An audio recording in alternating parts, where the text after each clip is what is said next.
Encwadzini yaJohane 14 verse 15.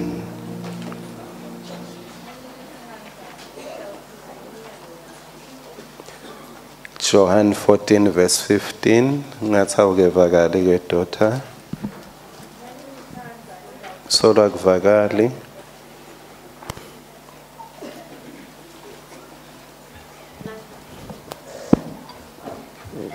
Naningitsandza Nitawugcina Imiyalo Yami.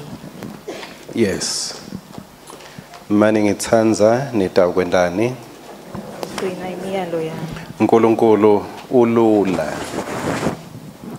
Nelijoko lasinika lona limalula. Ngumuntu lo wenda tindo taNkulunkulu kube ngathi timatima. Uthi maningitsandza nitawukwendani. Ndawugcina imiyalo yami. Lula. Noma bengathi sengiyavala, hambani niyogcina umyalo kaNkulunkulu. Sibona nenevikini lelitako. Ngabe sengiqedile. Ngoba kasho ukuthi maningitsandza nibohlala ema-hour esontweni, maningitsandza nibothandaza kathe noma kafishane, uthi maningitsandza gcinani imiyalo yami. Makhona lokutakusita kulomhlaba lesiphila kuwo. Ngoba lo mhlaba lesiphila kuwo unemnikati bazalwane. Lo mhlaba waNkulunkulu. Utolahleka mangabe ungadi ukuthi indlela yekuphila kuphilwa kanjani. Mawusuka la uya kulamanye emave ngesheya kukhona la khona bashayela kuthiwa bashayela ngaka right noma but bashayela the other way round ka right. Yes. Lapha ku highway nje mangabe baya kaManzini bachamuke eMbabane bashayela ngale. Wafika wena wathi mina ngeliswati ngishayela ngesancele. Ngeke ufike la uyakhona. Lo mhlaba unemnikati wawo. Noma ungaba naso sephetho lesihle ngemicabango yakho, kumele ulandzele iorder yemnikati walomhlaba. Angeke ufike noma ungaba nayo inhlakanipho uyathi kuthini la kulomgwaco wakithi lo, noma ungaba nemali ube nako tonke tindvo, ngeke usuke eMbabane ufike kaManzini ushayela ngaka right. Ngeke ukhululwe inhlakanipho yakho, ngeke ukhululwe lwati lwakho, ngeke ukhululwe imali yakho, uyawukhululwa kuhlonipha umthetho. Kuhanjwa njani la? Kuhanjwa njani la? Lo mhlaba lo waNkulunkulu. Kuze ubone ukuthi lo mhlaba waNkulunkulu futhi kunetindo taNkulunkulu. Ngilokuthi kunetindo letingacontrolwa ngisho nguhulumende kulomhlaba. Lokufaka emoya lo moya lo uphefumulako. Kude nje lokweleda umoya la uphefumulako la. Kude lo tawuthi uyahlola athi uhulumende utawuboshwa kaze solo uphefumula solo na 20 years solo awubhadala isikwelede. Umhlaba waJehova nekugcwala kwawo. Live nebantu labakhile baNkulunkulu. Uthi ke uNkulunkulu mangabe uyamthanza akusilo ukuthi nje enhlitweni yakho mina ngiyamthanza uNkulunkulu uyadi. Uthi uNkulunkulu mawungithanza ndawubona ngekuthi ugcine imiyalo yami. Ndawubona ngekuthi ugcine imiyalo yami. Imiyalo yaNkulunkulu ayisiwo umthwalo, kepha imiyalo yaNkulunkulu isibusiso kuwe. nguNkulunkulu lo watiko ukuthi indlela leya ekuphileni ihamba kuphi, leya esicalekisweni ihamba kuphi, leya emphumelelweni ihamba kuphi, leya ekwehlulekeni ihamba kuphi. Ngiko ke athi mangabe uyangithanza gcina imiyalo yami utawuhola uNkulunkulu etindleleni tekulunga. Utakhola. Mangabe usuka la uya kaManzini noma usuka eLudzeludze uta la ushaye uthi kungakuphi mfundisi la ukhona khona ngikulayele ngithi ngena lapha emgwaqweni about 3 kilometers utabe sewufikile Kwaluseni Alliance. Ngalama amagama ngibheke ukuthi in 5 minutes, in about 5 minutes utabe sewufikile la. Kepha kwakuthatha 5 months ukuthi ufike la utabe sewakha yakho indlela. Uyabe sewuzama kuvula indlela awuhambi ngale lemisiwe. Tintfo letilula tiba lukhuni mawungahambi ngemiyalo kaNkulunkulu. Uyephuta kufika uthole inzuzo kulomhlaba ngemandla akho ngenhlakanipho yakho mangabe ungamlaleli uNkulunkulu. Kumele ukuthi lilanga ngelanga uphile njengemuntu lo responda emiyalweni waNkulunkulu ukuthi uNkulunkulu la khaya uthi angiphile kanje, la emsebentini uthi angiphile kanje, la eveni uthi angiphile kanje. Khona impela lokuhle nemusa kuyawulandzela tinsuku tonke tekuphila kwakho. Kude longathatha a substitute umiyalo waNkulunkulu. Mawehlulwa ngumiyalo waNkulunkulu noma ungalanza umprofeti lobuya ngesheya kwemave noma ungalanza inyanga lebuya phasa elwandle, no one will change what God has said. Kude lo yawushintsha umiyalo waNkulunkulu. Deuteronomy sahluko 6 kusuka ku verse 1. Ngewani umiyalo waNkulunkulu. Ngewani umiyalo waNkulunkulu. Lena ngimiyalo netimiso nemithetho simakade uNkulunkulu wenu langiyale ngayo ukuthi nginifundise yona kuze niyigcine eveni lenitawugcwelela kuyo iJordani niwelele kulo ukuthi libe leno. Khona kute uthi nine nebamfabenu nebamfababo emva kwabo batekwesaba simakade uNkulunkulu wenu. Yes, kwekuqala lo miyalo usisita sesabe uNkulunkulu. Uthi uNkulunkulu lo miyalo lengininika wona utawunenta niphile ekwatini ukuthi ngikhona. Lo miyalo mani ubona niufunza niulalela utawukwenda ukuthi nati ukuthi ngikhona niphile ngekungesaba. Niphile ngekungesaba. Sasusa umiyalo waNkulunkulu kude umthetho longashaywa live longasigcina uma sisuse umiyalo waNkulunkulu. Umthetho wenda sati sono, wenda sati kuganga bucala, kepha umiyalo waNkulunkulu wenda sati luthando netibusiso. Uthi uNkulunkulu lo miyalo mane ugcina nitawukhona kungesaba mine. Kwesibili,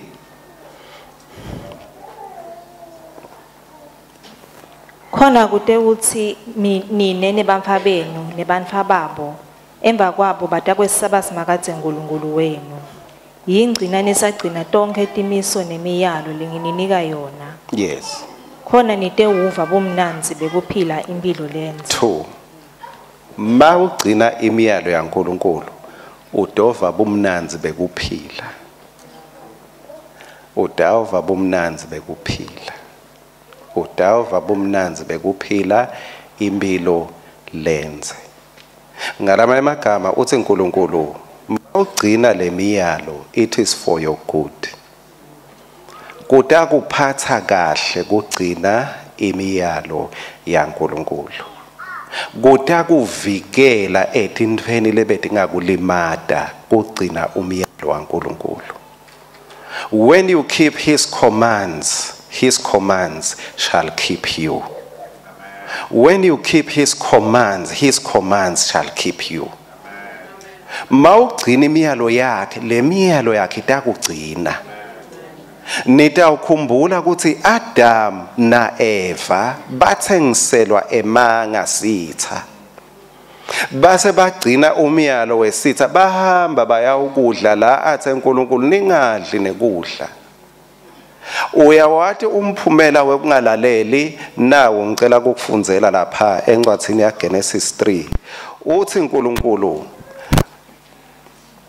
kuAdam kuverse 17 njengobe ulalele livi lemfati wakho wasidla lesithelo salesihlahla lengakuyala ngaso ngathi ungasidli umhlaba sewuqalekisiwe ngenxa yakho. Uma ulalela livi laNkulunkulu likuvikela etiqalekisweni. Uthi uNkulunkulu ngoba uhambe ngelivi lesidalwa esikhundleni selivi lemdali sewuvulele etiqalekiso. Uthi sewuyakudla kuwo kamatima onke emalanga ekuphila kwakho. Njalo mawubona kusebenza kamatima ubokwathi ukuthi kunemuntu longalalelanga.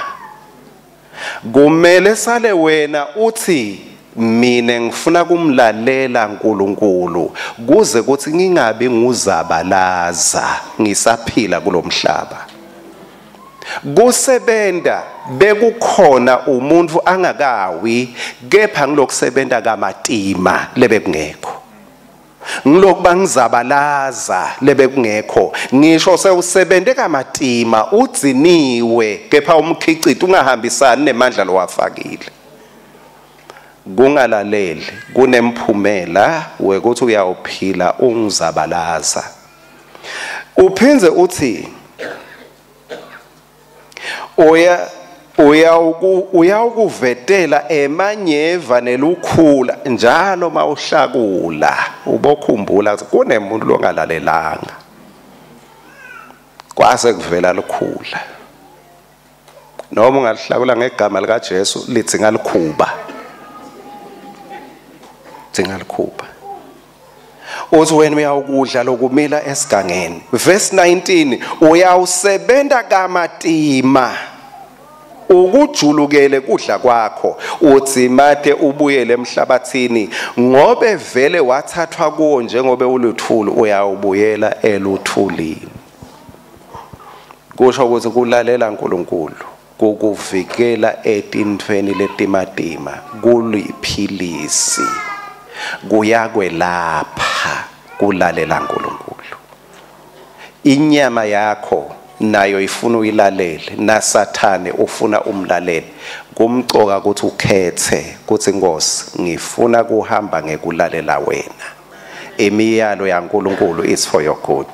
Wamlalela uNkulunkulu utawubona indlela tetibusiso kunetindlela tebucalekisa. Utawubona ukuthi ungaphumelela ngala hayi ngala. uNkulunkulu utawukwethula emthwalweni lomatima ukusebenza kuyawube kuyiblessing uyawuthi usebenza ubusha ingwela ngoba kusibusiso kusebenza kuwe. Imiyalo yaNkulunkulu it's for our good. Angisonzele ekugcineni Adam akalalelanga uNkulunkulu kuze atoba netindvo kepha wamlalela uNkulunkulu ngoba bekanetindvo. uNkulunkulu bekamnike konke kusho ukuthi Adam abengalaleli ukuthi angilalele uNkulunkulu kuze atonginika konke lokulansimini kepha bekamlalela uNkulunkulu ngoba bekamnikete konke. uNkulunkulu usibusise ngato tonke tibusiso asimlaleli kuze kuthi kube ngikhana sibusisa kepha simlalela ngoba vele sewusibusisile. Lokho kwenda kulalela kwethu kungabi kungathi siyamthenga uNkulunkulu. Ngoba angulalele ngiyakuthenga kuze utongilungisela umsebenzi kuze utongilungisela ibusiness kuze utongendela simlalela ngoba vele sibusisiwe kuKristu. Simlalela ngoba usiphe kuphila lokuphakathe. Simlalela ngoba usiphe konke lokungemagugu alokuphila nalokwenda siphile ngekumesaba uNkulunkulu. He has given us all things. Ngiko uNkulunkulu simlalela. Umntwana akamlaleli umntalo wakhe kuze atomphakela liphalishi. kepha umntwana ulalela umntalo wakhe ngoba vele uyamupha neliphalishi. Ngako ke angikhokhe umyalo yingoti kutshela umntwana wakho uthi wangangilaleli ngeke ulidle liphalishi ayisuhamba kanjalo badali. Ngeke nguphakele wangayi nje lesitolo anguphakele cha.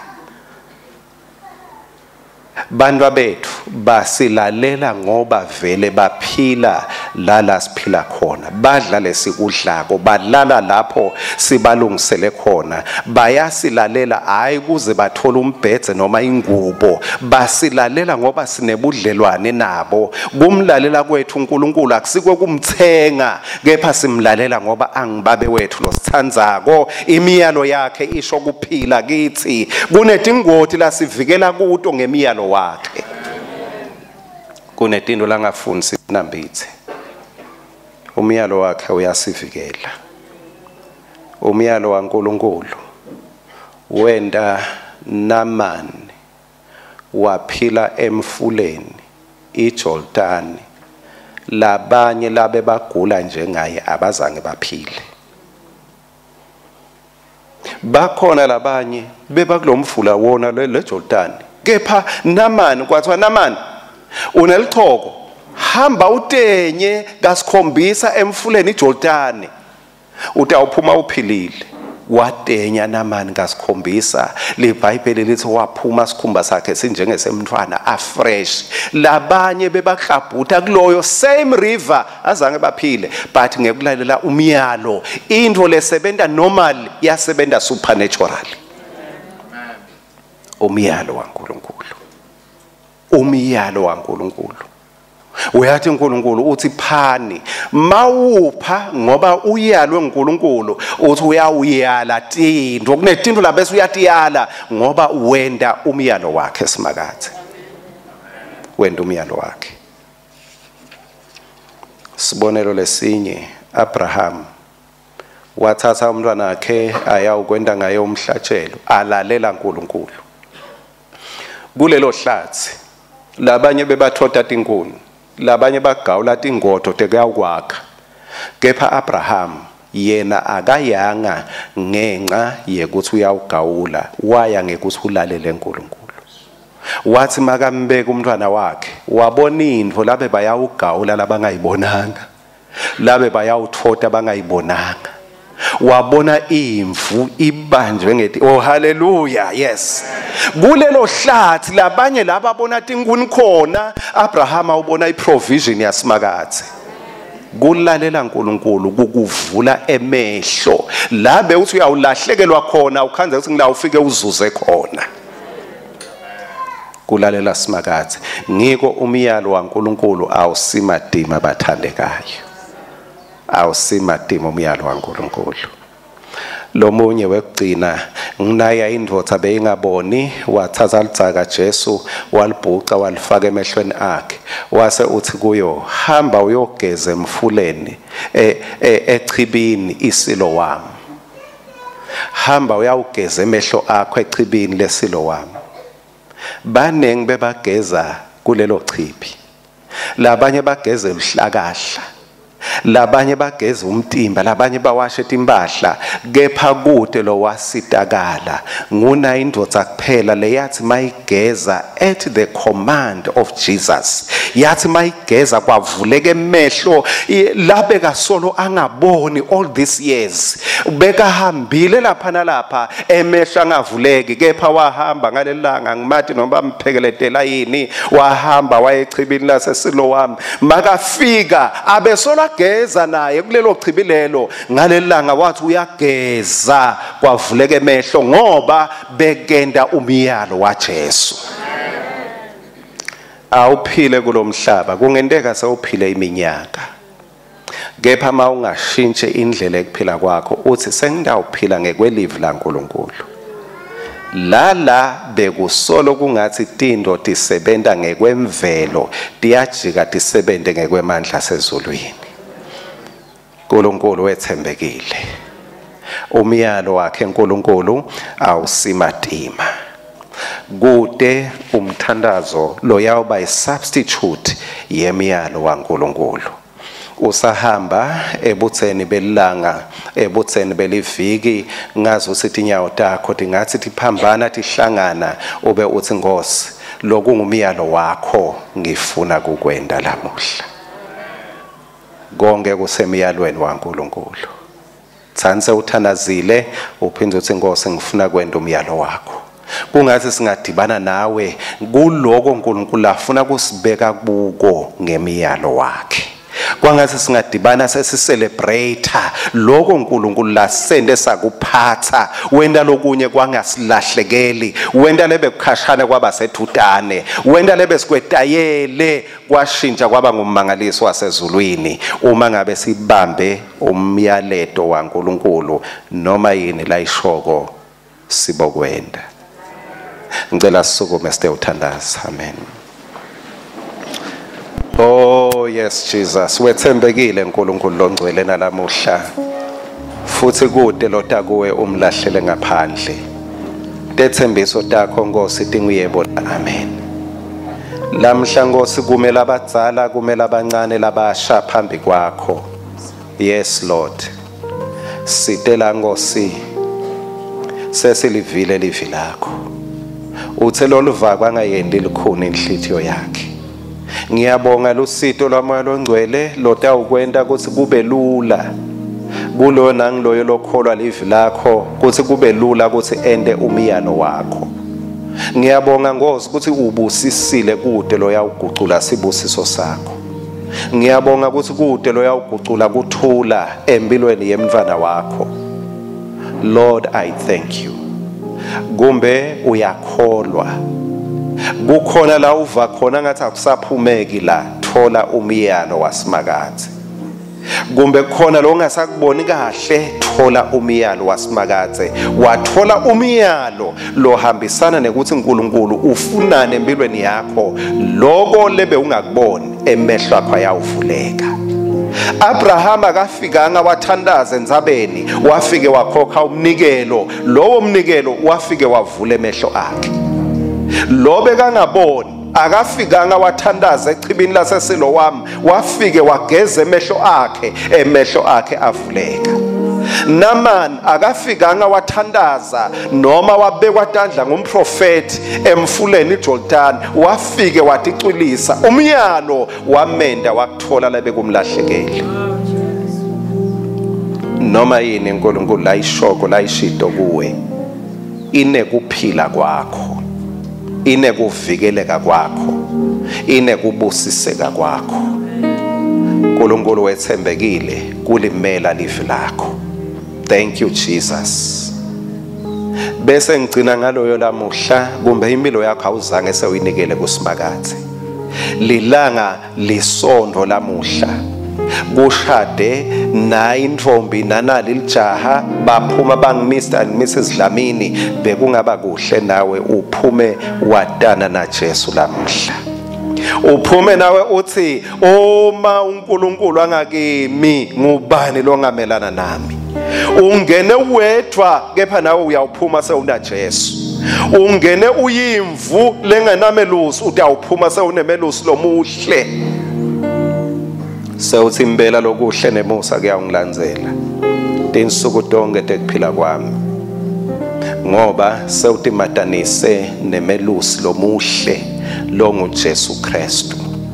Indzaba ekholwa akusikwemukela emavesi kwemukela umuntu akusikwemukela sifundvo kwemukela umuntu longuJesu Kristu akusikokuba nelisondvo kepha kuba nemuntu loyimelako indzaba yakho kuba nemsindzisi nemthetheleli wetono takho ukhona yini lamhla lothi mfundisi kuneliqiniso likumele kube liqiniso kimi ngifuna Jesu abe ngumsindzisi wempilo yami ngifuna Jesu abe ngumthetheleli wetono tami ngifuna Jesu abe ngumelusi wami ngifuna Jesu abe lithemba lami ngifuna Jesu abe inkosi yami ukhona yini lengicela kumhlonipha oh hallelujah to Jesus ngekumniketa lithuba bonke labanye ngeke balitholele lithuba you are so special